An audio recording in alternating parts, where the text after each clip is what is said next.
Since taking office, Malaysia's Prime Minister Najib Razak has been implicated in a number of bizarre corruption scandals involving private jets, priceless works of art, the Saudi royal family, a Martin Scorsese film, and billions of dollars of state funds.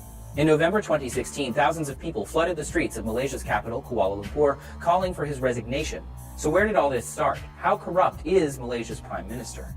Well, it all stems back to 2009, when recently elected Najib Razak created a sovereign wealth fund called One Malaysia Development Berhad, better known as 1MDB.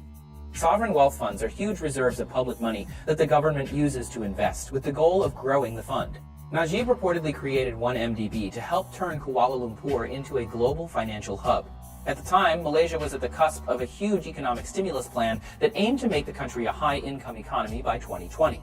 1MDB was different than a typical sovereign wealth fund in that it financed itself through borrowing money instead of collecting funds from export revenues or a central bank. 1MDB did a lot of borrowing and quickly amassed a huge amount of debt.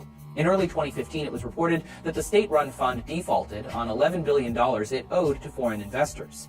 Later that year, the Wall Street Journal found that many of the projects 1MDB invested in, including overseas oil fields and a mine in Mongolia, never actually came to fruition. Seeing potential foul play, Malaysia's Attorney General launched a large-scale investigation to find out where this money was actually going.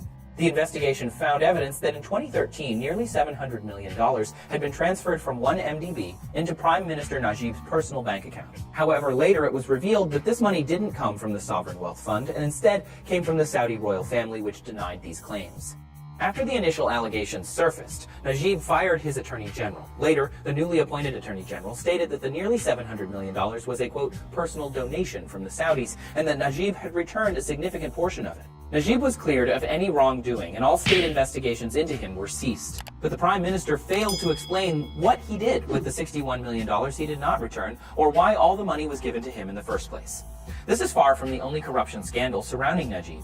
During his tenure, the Prime Minister has been the subject of investigations in Hong Kong, Singapore, Switzerland, the United Arab Emirates, and the United States. According to the U.S. Justice Department, $3.5 billion from 1MDB was used to purchase high-end real estate, artwork by Monet and Van Gogh, and a $35 million jet. The money was even allegedly used to fund the film The Wolf of Wall Street, on which Najib's stepson was a producer. None of this has hurt Najib politically. The Prime Minister has kept a tight grip on power by purging political opponents, shutting down newspapers, and jailing dissidents. But it has damaged his popularity both in Malaysia and abroad.